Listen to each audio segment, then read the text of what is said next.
श्री स्वामी समर्थ. कसे आहात सगळे? छानच असाल अशी मी अपेक्षा करते. तुम्हाला व तुमच्या गोड परिवारास आजचा दिवस आनंदात जो ही स्वामींच्या चरणी प्रार्थना करते. मित्रांनो, मैत्रिणींनो, शिवपुराणात सांगितल्याप्रमाणे महाशिवरात्री दिवशी कोणत्या अशा आपल्याला महत्त्वाच्या चुका करायच्या नाहीत. नाहीतर केलेल्या आसनेचे फळ, आपल्याला उपासनेचे फळ आपल्याला मिळत नाही. अपयशाला, दारिद्र्याला सामोरे जावे लागेल. आणि चुकूनही ही गोष्ट हलक्यात घेऊ नका, कारण याबद्दल मी तुम्हाला काही कळत नकळत ज्या चुका आपल्याकडून घडतात त्या चुका होऊ नये यासाठी मी तुम्हाला संपूर्ण माहिती सांगणार आहे. त्यामुळे व्हिडिओ नक्की शेवटपर्यंत पहा. आणि तुम्ही जर माझ्या चॅनेलवर नवीन असाल तर प्लीज मला सबस्क्राईब करायला विसरू नका आणि कमेंट्समध्ये ओम नमः शिवाय लिहायला विसरू नका. मैत्रिणो, शिव ही ज्ञानाची देवता आहे. तिच्या मस्तकातून सतत ज्ञानगंगा वाहत असे. कैलासाच्या उत्तुंग शिखरावर बसलेले भगवान महाशंकर आपल्याला समजावतात की शिव म्हणजे कल्याण प्राप्त करण्यासाठी जीवनाच्या निश्चित उंचीपर्यंत पोहोचले पाहिजे. श्रेयाच्या मार्गावरून जाताना अनेक ठिकाणी कल्याणाचा मार्ग काटेरी अवघड असतो आणि श्रेयाच्या मार्गावरून जाताना अनेक ठिकाणी चढणी आपल्याला चढाव्या लागतात. कठीण साधनेशिवाय शिवत्व प्राप्त होत नाही. जीवनाच्या रोजच्या सामान्य गोष्टीपासून वर गेल्याशिवाय शिवत्वाची चमक प्राप्त आपल्याला होत नाही. समुद्र मंथनातून रत्ने निघाली, ती सर्वांनी घेतली. अमृत सर्वजण प्यायले, परंतु विष निघता सर्वजण पळाले.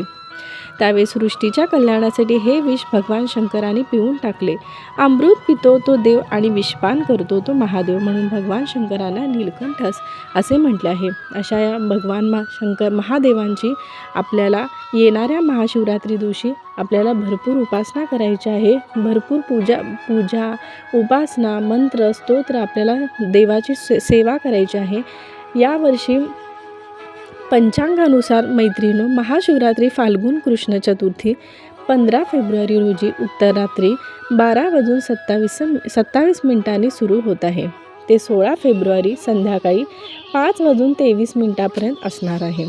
आपण वर्षभरामध्ये जितके काही सोमवार करतो ना, किंवा महादेवाचे जे काही व्रत करतो ना, त्याला फक्त एका महाशिवरात्रीचा उपवास केल्यामुळे सर्व सोमवारचे उपवासाचे फळ मिळते. महाशिवरात्रीला प्रत्येकजण भगवान शंकराच्या मंदिरात जाऊन पूजा करतात. तर या पूजेसाठी शुभ मुहूर्त पहाटेची वेळ सगळ्यात योग्य आहे. या काळात केलेली पूजा अत्यंत फलदायी ठरते. त्यामुळे प्रत्येकाने महाशिवरात्री दिवशी ही पूजा केली पाहिजे. आणि त्यानंतर सगळ्यात महत्त्वाची वेळ म्हणजे प्रदोषकाळ म्हणजे 4:30 ते 6:30. तर ह्यावेळी पूजा केल्याने महादेव खूप प्रसन्न होतात, कारण प्रदोषकाळ हा महादेवांचा आवडता वेळ आहे. उपवास करणाऱ्यांनी दुसऱ्या दिवशी उपवास सोडावा व दुसऱ्या दिवशी उपवास सोडण्याची वेळ ही 11:54 आहे. आता आपण महाशिवरात्रीच्या उपवासाचे काही नियम किंवा कोणत्या अशा आपल्याला चुका करायच्या नाहीत, कळत नकळत ज्या चुका होतात त्या चुका होऊ नये यासाठी मी तुम्हाला सांगते की महाशिवरात्री दिवशी उपवासाच्या दिवशी सकाळी लवकर उठून पाण्यात काळे तीळ टाकून आंघोळ करावी. गंगा स्नान करावे. आंघोळीच्या पाण्यात गंगाजल जर तुमच्याकडे असेल तर ते मिक्स करून तुम्ही आंघोळ करा. सूर्योदयापूर्वीच उठावे. व्रताचा संकल्प करावा. त्यानंतर रोजची देवपूजा करावी. शक्यतो फलाहार करावा, परंतु ज्यांना काही कारणास्तव फलाहार होत नाही, फलाहार करणे शक्य नाही, त्यांनी खिचडी वगैरे खाल्ली तरी चालेल. तर फक्त मनापासून भक्ती महत्त्वाची. शेवटी शरीर हीच आपली प्रॉपर्टी आहे, त्यामुळे काळजी घ्या. महादेवांच्या मंदिरात गेल्यावर प्रथम नंदीचे दर्शन घ्यावे. नंदी हे वाहन प्रजापती दक्षाने शिवाला दिले आहे आणि नंदीस आशीर्वाद दिला की आधी तुझे दर्शन आणि मग शिवाचे दर्शन. नंतर द्वारातील वीरभद्राचे दर्शन घेऊन गाभाऱ्यात जावे. दोन्ही हाताने पिंडीचे शिवाय नमस्तुभ्यम असा जयघोष करावा. महादेवाला पूर्ण प्रदक्षिणा घालू नये. पूजा बसून उत्तरेकडे तोंड करून करावी. उभे राहून पूजा करू नये. या गोष्टीची काळजी घ्या. मैत्रिणींनो, बेलपान जेव्हा आपण वाहतो तेव्हा हे उलटे व्हावे. बेलपान हे 3 किंवा 5 पाणी असावे. त्याची दांडी आपल्याकडे येईल या पद्धतीने व्हावे. त्यानंतर त्यानंतर कांदा लसूण, या दिवशी कांदा लसूण खाणे वर्ज्य आहे, किंवा तामसी पदार्थ हे आपल्यासाठी उपवासाच्या दिवशी सेवन टाळावे. उपवास करायचा असेल तरी देखील जे उपवास आपण करत नाही, पण महाशिवरात्री दिवशी आपल्याला उपवास करणे अत्यावश्यक आहे. कारण तुम्ही सोमवार जरी धरत नसाल, पण महाशिवरात्र हा दिवस असा आहे की सगळ्या उपवासाचे फळ आपल्याला महाशिवरात्री दिवशी भेटते. त्यामुळे महाशिवरात्र ही आपण सगळ्यांनी पकडायचीच आहे, म्हणजे धरायची आहे. आणि त्यानंतर महाशिवरात्रीच्या दिवशी दिवसा झोपू नये. शास्त्रानुसार दिवसा झोपल्याने आपल्याला व्रताचे पूर्ण फळ मिळत नाही, पण ज्यांना काही शारीरिक त्रास असेल तर ते झोपू शकतात. महाशिवरात्रीचे व्रत हे काहीजण निर्जला म्हणजे काही न खाता पिता किंवा पाण्यावर राहूनही करतात. काहीजण फलाहार तर काही फराळ करून करतात. आपली इच्छाशक्तीनुसार आणि शारीरिक क्षमतेनुसार व्रत करायचे. दुसऱ्याचा हे वापरून उपवास करू नका. जर तुम्ही फराळ करून उपवास करत असाल तर साध्या मिठाऐवजी सैंधव मिठाचा वापर करा. उपवासाच्या दिवशी ब्रह्मचर्याचे पालन करावे. तसेच ब्रह्मचर्याचे पालन हे महाशिवरात्रीच्या आदल्या दिवसापासून करावे, कारण उपवास करताना शरीराने आणि मनाने शुद्ध असणे फार गरजेचे आहे. म्हणून स्त्री पुरुष दोघांनी ब्रह्मचर्याचे पालन करावे. उपवासाच्या दिवशी कोणाशी भांडणतंटा करू नये किंवा निंदा करू नये, खोटे बोलणे, दुसऱ्याचे मन दुखावणे या गोष्टी लांब ठेवा. महाशिवरात्रीच्या दिवशी रात्री जागरण करण्यात अतिशय महत्त्व सांगितले आहे. काही ठिकाणी रात्री जागरण करून भगवान शिवाची पूजा मंत्र जप केला जातो अशी मान्यता आहे, कारण असे केल्याने आपली कोणतीही इच्छा असू दे महादेव आपली ही पूर्ण करतात, हे लक्षात ठेवा. महाशिवरात्री दिवशी आपण जास्तीत जास्त पांढरे वस्त्र घालण्याचा प्रयत्न करा. शुद्ध किंवा शुभ्र वस्त्र असेल तरीही काही हरकत नाही. पांढरेच असावे असे काही नाही, पण शुद्ध शुभ्र असे वस्त्र आपण घालणे. स्त्रियांनी साडी घाला. तर बेलपान हे कधीही सोमवारी तोडू नये. ते इतर दिवशी तोडून ठेवलेले कधी शिळे होत नाही. आणि धोत्र्याचे फुले आणि फळे, पांढरे फुले आणि बेलपत्र या दिवशी आवर्जून अर्पण करा. तसेच म्हणजे महादेवाच्या पिंडीवर. तसेच या दिवशी आवर्जून कवठ हे फळ खावे. तसेच धोत्रा, जास्वंद, मोगरा, शमी, मोहरीची पिवळी फुले हे अर्पण करू शकतो आपण महादेवाच्या पिंडीवर. पूजा करताना डोक्यावर स्त्रियांनी पदर घ्यावा. तसेच या दिवशी काळ्या रंगाचे कपडे अजिबात घालू नये. शिवलिंगाला कुंकू, शेंदूर, नारळ अर्पण करू नये. या गोष्टी लक्षात ठेवा. शिवलिंगाला कुंकू, शेंदूर, नारळ आपण अर्पण करायचा नसतो. चाफ्याची फुले देखील अर्पण करायची नाहीत. महादेवाच्या पिंडीवर अभिषेक करताना मग तो कशाचाही असो, दूध, दही, पंचामृत, तर आपण तांब्याचा तांब्या वापरायचा नाही. तुम्ही पितळेचा तांब्या वापरू शकता, पण तांब्याचा तांब्या वापरायचा नाही, कारण दुधाचे विष बनते तांब्याच्या भांड्यात. या गोष्टीची काळजी घ्या.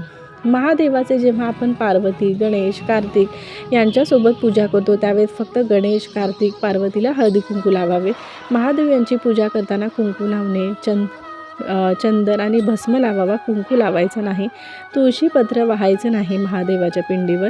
महाशिवरात्रीच्या दिवशी आपण महादेवाला ज्याही खाण्याच्या गोष्टी वाहिल्या असतील त्या गोष्टी दुसऱ्या दिवशी व्रताचे पारणे सोडताना खायच्या नाहीत. त्यामुळे आपल्याला वेगवेगळे दोष लागू शकतात असे म्हटले जाते.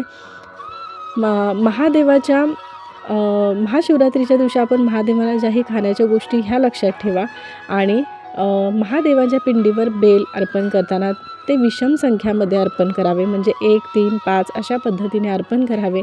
महाशिवरात्रीच्या दिवशी मित्रांनो, मासिक पाळी, सूतक असेल तर पूजा करू नका. दुसऱ्याकडून तुम्ही कथा किंवा दुसऱ्याकडून तुम्ही घरातल्या दुसऱ्या व्यक्तीकडून तुम्ही पूजा करून घेऊ शकता, कथा ऐकून घेऊ शकता. गर्भवती महिलांनी जर त्यांची इच्छा असेल तर हे व्रत करू शकतात. फक्त आपल्या आहारावर योग्य लक्ष ठेवावे. आणि स्तनपान करणाऱ्या स्त्रियांनी शक्य असेल तर उपवास करू नका. केवळ भगवान शंकराची पूजा मंत्र म्हटले तरी देखील महादेव प्रसन्न होतात. महादेवांच्या पिंडीवर बेल अर्पण करताना महादेवांच्या पिंडीवर सगळ्यात महत्त्वाचे, महादेवांच्या पिंडीवर बेल अर्पण करताना ते बेलपान 3 दलाचे असले पाहिजे. 2 किंवा एका दलाचे पान अर्पण करू नये. बेल तुटलेले नसावे, म्हणजे 3 पाकळ्या व्यवस्थित असल्या पाहिजेत. बेलपान अर्पण करावे, किंवा त्यापेक्षा जास्त असतील म्हणजे 5 असतील तरीही चालेल. बेल तोडताना बेलाच्या झाडाला नमस्कार करूनच बेल तोडावा. बेलपान तुटलेलं, चिरलेलं नसावं. महाशिवरात्रीला काही ठिकाणी भगर हा पदार्थ खाल्ला जातो, पण काही भागांमध्ये अशी मान्यता आहे की महादेवांच्या उपवासाला भगर खाऊ नये. आमच्याकडे देखील सोमवार आणि महाशिवरात्रीला भगर खाल्ली जाते. तुम्ही देखील महाशिवरात्रीला भगर म्हणजे ज्यांच्या भागात चालत असेल ते खाऊ शकतात. ज्यांच्यात नसेल चालत त्यांनी खाल्ली नाही तरी चालेल. मग फलाहार करू शकता तुम्ही. सोमवारी किंवा महाशिवरात्रीला स्त्रियांनी केस धुवू नये. धुवायचं असेल तर आदल्या दिवशी धुवून ठेवावे. पूजेच्या वेळी ओम नमः शिवाय या मंत्राचा जप करावा. याशिवाय शक्य असल्यास उपवासाच्या काळात रुद्राभिषेकही करावा. भगवान शंकराची सर्वात आवडती सेवा आहे. यामुळे आपल्याला संतती कोणतीही इच्छा असू दे ती पूर्ण होते. शिवरात्रीची पूजा रात्री एकदा किंवा 4 वेळा देखील करता येते, ते आपल्या इच्छेनुसार. महाशिवरात्रीची. ही माहिती तुम्हाला कशी वाटली तुम्ही मला कमेंट्समध्ये नक्की कळवू शकता. तर मैत्रिणींनो, अशा काही कळत नकळत ज्या चुका आहेत ज्या आपल्या हातून होत असतात तर त्या चुका होऊ नये यासाठी मी तुम्हाला संपूर्ण माहिती सांगितलेली आहे. पण अगदी साध्या पद्धतीने जर तुम्हाला महादेवांच्या पिंडीची पूजा करायची असेल तर सकाळी लवकर उठायचे. पहाटे म्हणजे पहाटेची वेळ ही देवांच्या आगमनाची असते. अशा वेळी पहाटे आपण महादेवांची घरात पूजा करायची आहे. मग पूजेला दुधाचा अभिषेक करू शकता, जलाचा अभिषेक करू शकता. त्यानंतर आपल्याला महादेवांना अष्टगंध भस्म लावून फुले, धूप, दीप आपण बेलाची पाने वाहून महादेवांची पूजा करू शकता. ओम नमः शिवाय म्हणत आपल्याला बेलाची पाने वाहायची आहेत. पूजा, आरती, नैवेद्य दाखवून महादेवांच्या समोर बसून ओम नमः शिवाय असे 108 वेळा म्हणा. तुमची कोणतीही इच्छा असू दे महादेव पूर्ण करतात. कारण सकाळची वेळ ही देवांच्या आगमनाची असते. आणि त्यानंतर ज्यांना जमत नाही त्यांनी महादेवांची सर्वात आवडती सेवा म्हणजे प्रदोष काळ म्हणजे 4 ते 6:30. तर अशा वेळेसुद्धा पूजा केलेली ही महादेवांना खूप प्रिय आहे. त्यामुळे जेवढी पूजा करायची अगदी मनापासून करा. एवढेच सांगण्याचा मी प्रामाणिक प्रयत्न केला आहे. काही प्रश्न असतील तर कमेंट्समध्ये नक्की कळवा. व्हिडिओ आवडला असेल तर प्लीज लाईक करा, शेअर करा, सबस्क्राईब करा. श्री स्वामी समर्थ. ओम नमः शिवाय.